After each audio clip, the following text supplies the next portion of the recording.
Hey guys, it's Jason, real estate agent with Compass. I'm here to talk today about the escrow process and how you can have the smoothest escrow process. Now, what is escrow?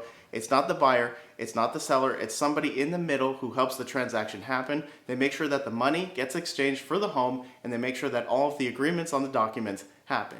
Now I'm going to get into it and show you guys how to have the smoothest, best escrow process, but before that, go ahead and give me a like, I'd appreciate that, and go ahead and subscribe so you keep getting more videos just like this. The first step for you as a seller to make sure that you have the smoothest escrow process is to make sure that the buyer has a pre-approval letter. The buyer comes with a letter from their lender stating that they can take on the loan enough to purchase the home. Along with that, you want to make sure that the buyer has proof of funds, and that's basically a bank account statement showing that the buyer can indeed put the down payment on the home so they can purchase the home. As for you, the seller, make sure that you have your disclosures ready even before you and your agent put your home up for sale on the market.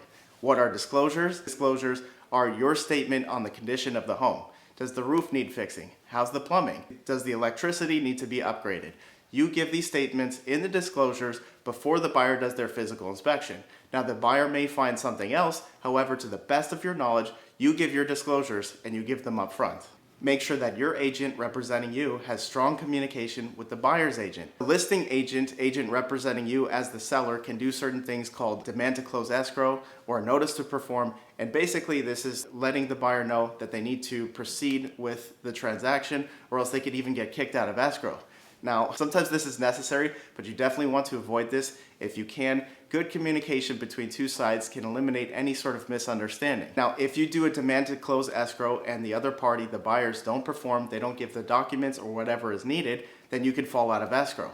Now, that's not actually a good thing for you, because if you fall out of escrow, that means you guys no longer have a transaction and you have to go through all the time and all the effort of showing the home and putting the home up for sale again, getting an offer, and going through the process all over again. That's why it's best for both sides just to make the transaction work. Trust me, you don't want buyers falling out of escrow, because once a home falls out of escrow, then it loses a lot of attention and you may not get those multiple buyers back. The market might change in a way that's not in your favor too. Keep that in mind. And there you have it, guys. Tips to make sure that you have a smooth escrow. Now, if you have any questions, you can DM me on my Instagram, or you can text me directly at my number, 310-256-3209. Don't forget to subscribe. See you on the next video. Thank you, guys.